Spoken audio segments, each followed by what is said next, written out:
Hello, আসসালামু আলাইকুম everyone. আশা করি সবাই ভালো আছেন। শুভ সকাল। তো সকালে ভোরের আলো ফোটার সাথে সাথে কৃষি জমিতে আমাদের কাজ শুরু হয়ে গেল। কারণ আমরা কৃষিকাজের উপর নির্ভরশীল। যেহেতু আমার বাপ দাদা সবাই এই পেশাতে জড়িত ছিল, তো এই পেশাতে আমিও। তো এখন আমার বড় ভাই কৃষি জমিতে আর কি স্প্রে করতেছে, তো ভাইয়ার সাথে আমিও ছিলাম। তো এদিকে আবার আস্তে আস্তে কষা ভেঙে সূর্যের আলোটা জমির মধ্যে আসতেছে। তো সকালবেলার ভিউটা আসলে তো অনেকটা সুন্দর, বা পরিবেশটা অনেক ভালো লাগতেছে। তো এই দিকটা আবার পাখির কলরব, পাখিরা ডাকতেছে খালের আশপাশে। এই খালের সাথে আমার ছোটোবেলার অনেক স্মৃতি জড়িত আছে, কারণ এই খাল থেকে আমরা ছোটোবেলা অনেক মাছ মারতাম। ফাঁকেতে কিছুদিন আগে খালটা আবার মানুষ ভরাট করে ফেলাইছিল। তো ভরাট করার পরে দিয়ে আবার নতুনভাবে 2025 বা 24 সালের দিক দিয়ে আবার এটা খনন করা হয়। যখন খনন করা হয়েছিল খালটা, তখন আমি বাড়িতে ছিলাম না মূলত। ওই ওই খালটা তখন আমি ছিলাম সৌদি আরবে, বিদেশে, যেহেতু আমি বিদেশে থাকি।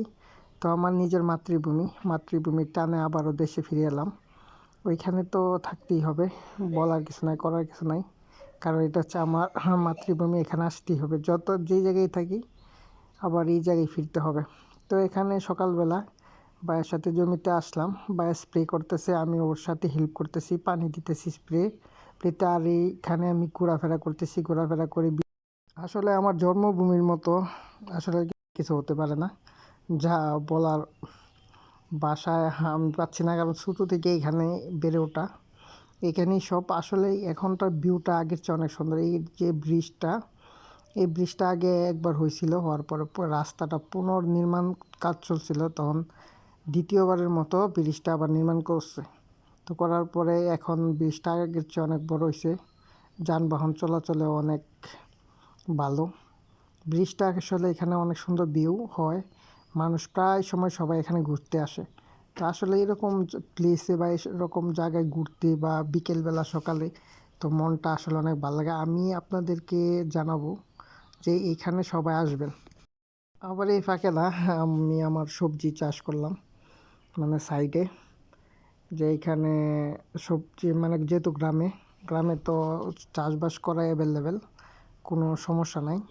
তো এখানে আমি চাষ করছি বেগুনের চারাগুলা, এগুলো একদম ছোট ছোট ফুল আসতেছে, আলহামদুলিল্লাহ।